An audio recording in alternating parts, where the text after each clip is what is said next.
Na každom psíkovi, s ktorým dneska budu pracovať, tak vám chcem vysvetliť nejaké dané chování. Takže napríklad pri Lesterovi teraz budeme vlastne robiť komunikáciu pri dverách a pri vystupovanie z dverí a vychádzanie z dverí. Na túto komunikáciu určite potrebujú obojok a krátke vodítko. A chcem vlastne tomu psíkovi vlastne zdeliť to, že spolupracujeme, cvičíme. Výborne. Takže dávam normálne signál na cvičíme, tí psíkovia potom už neskôr majú jenom akože poď proste a dávam mu poveliť, zostaň, sadni, blablabla.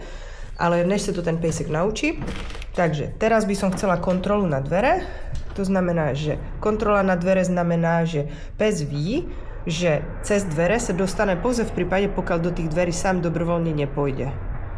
Tak a teraz nemôžem říct slovičko poď, protože by povětšinou ten pes vyletí jak šalený, což úplně teda nemám ráda. Takže já tým psíkom vlastně sděluju informaci a to je prostě do ktorej strany já se potřebuju zatočit, aby som mohla zamknout například. To znamená, že já otvorím dvere, teraz mu poviem poď ľavo, výborně. Teraz s ním vlastně komunikuju tak, aby on splnil tu úlohu a teraz ho odměňuju za to, že na mě reagoval a pretočil sa vlastne za mnou. Pokiaľ by to ten psík nesplnil, tak sa zase vrátim naspäť a urobím to znova. Keď to nezvláda vôbec, tak si ľavo. Najskôr si tady toto nacvičím vlastne zvlášť a teprve potom môžem cvičiť s tým psíkom pri dverách. Pravá. Výborne. Super, poď. Ľavo. Krásna práca. Dôležité je, že když mám takto vodítko, tak vlastne takhle si dám vlastne signál na 3 prsty. Ľavo. Super. Označím chování a teprve potom vytáhnu jídlo a odmením ho. Tak, teraz budeme chcieť vlastne výjsť cez ďalšie dvere a chceme, aby ten psík vlastne šel takto pri mne. Akože zabudol? Výborne. Psíkovia už by to mali vlastne takto chápať. Dôležité je, že když ten pes proste neumí tú prácu, tak ho musíme častejšie odmeňovať, aby som mu to vysvetlila. Poď, pravá, sádni, skvelý pes. No, výborne. Napríklad aj takto to môže vyzerať. Hej, sádni. Lester, seď. Napríklad aj takto to môže vyzerať. Že nebude pes reagovať na čokoľvek, čo poviem, ale jenom na signál, ktorý má. Poď spolu k nohe. Tak, myslím, že levá strana je k nohe u toho. A vlastne nie. K nohe je s hlavou hore, takže spolu. Tak, je výborný Lesterko. Krásna práca. Zaza. Výborne. Spolu. Stoj. Spolu. Výborne. Teraz som mu to urobila ťažší, pretože chcem, aby šel spolu, keď vlastne má trávu po pravej strane a on si to tam samozrejme chce očúchať. Ale teraz nechcem, aby čúchal, lebo má plniť nejaké chování. Že? Spolu. Stoj. Výborne, pes. Šikula. Spolu. Sádni.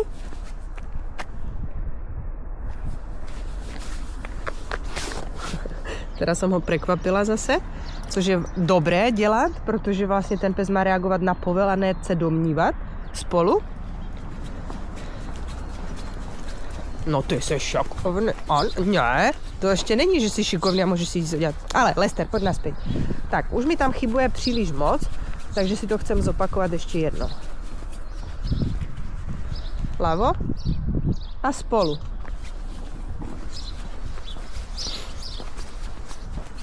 Haló, výborne. Ne, ty, vidím ťa. Ne. Tak je dobře. Tak, super, dobře, odměníme ho, protože to už pekne zvládnul. Tak, teraz prechádzame vlastne do miesta, kde ho môžeme pustiť, takže prejdeme vlastne cez cestu, takže dávam psíkovi signál na cesta, aby věděl, že je nejaká zmena zase. Výborne. Tak, spolu. hej, poď naspäť.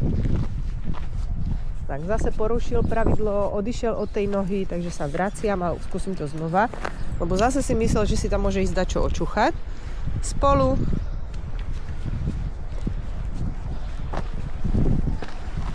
Haló, spolu. Stoj. Výborne, šikovne. Tak. A teraz si ho vlastne prepnem na ten postroj a môžem ho odmeniť tým, poď voľno, zase vrátim naspäť a dovolím mu vlastne prečúchať si ten priestor, ktorý on tu vlastne čúchať aj chcel. Lesterko, čúchaj.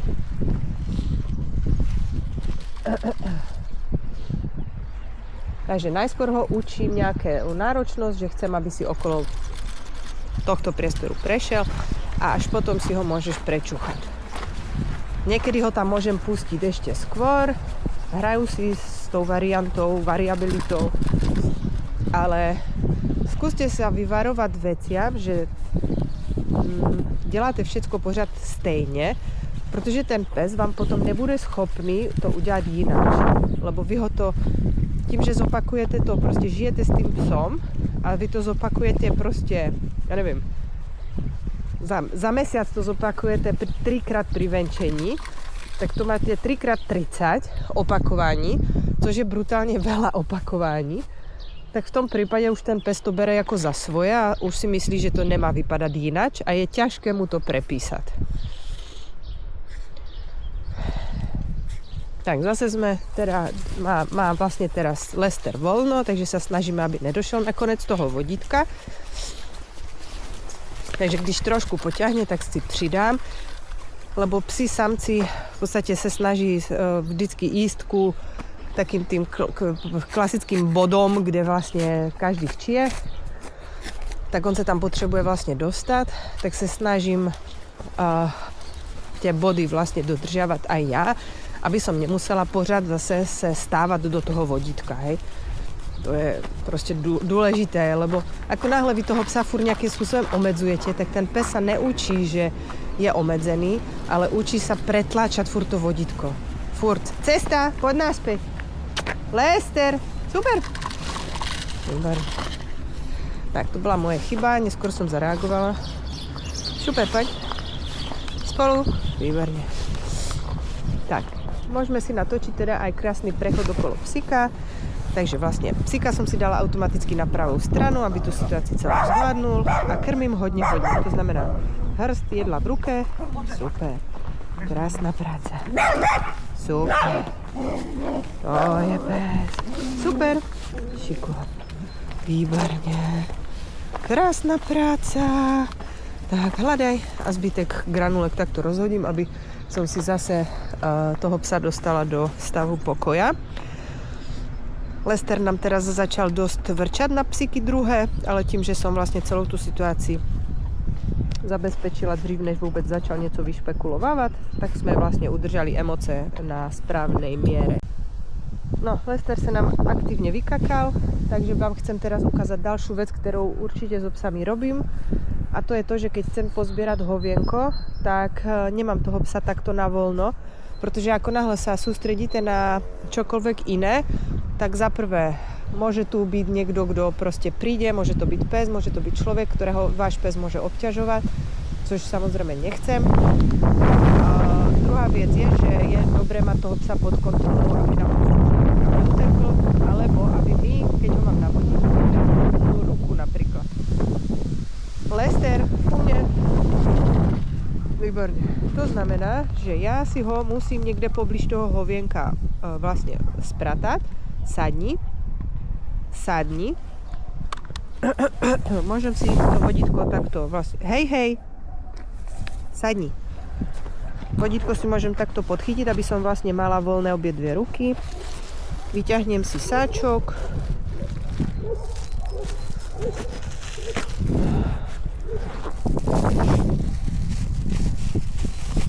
Tak. S Lesterom je to ľahké, lebo on už to cca vie.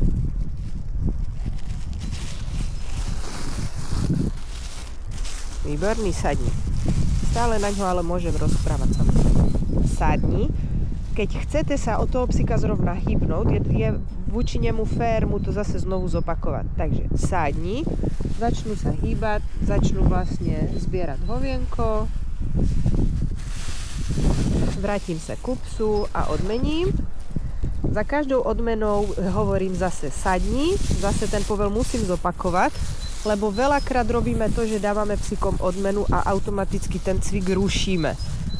A oni potom po jedle si myslia, že majú ten cvik zrušiť, hej? Takže sadni. Takže zase po každom tom jedle, hej, sadni, výborne. Tomu psíkovi vlastne potrebujem zdeliť, že treba stále sedieť. Seď. Tak, voľno, výborne. No a keď teda tomu psíkovi chci zdeliť, že teda cvik skončil, tak mu samozrejme najskôr velím voľno a potom urobím čokoľvek preto, aby vlastne tú pozíciu mohol opustiť. Tak, keďže mám malou kapacitu a chcem natočiť aj ďalšie psíky, tak teraz tú kameru vypínam, lebo Lester v podstate je hodný, takže tady není možno moc co riešiť, takže si natočím aj ďalšie psíky.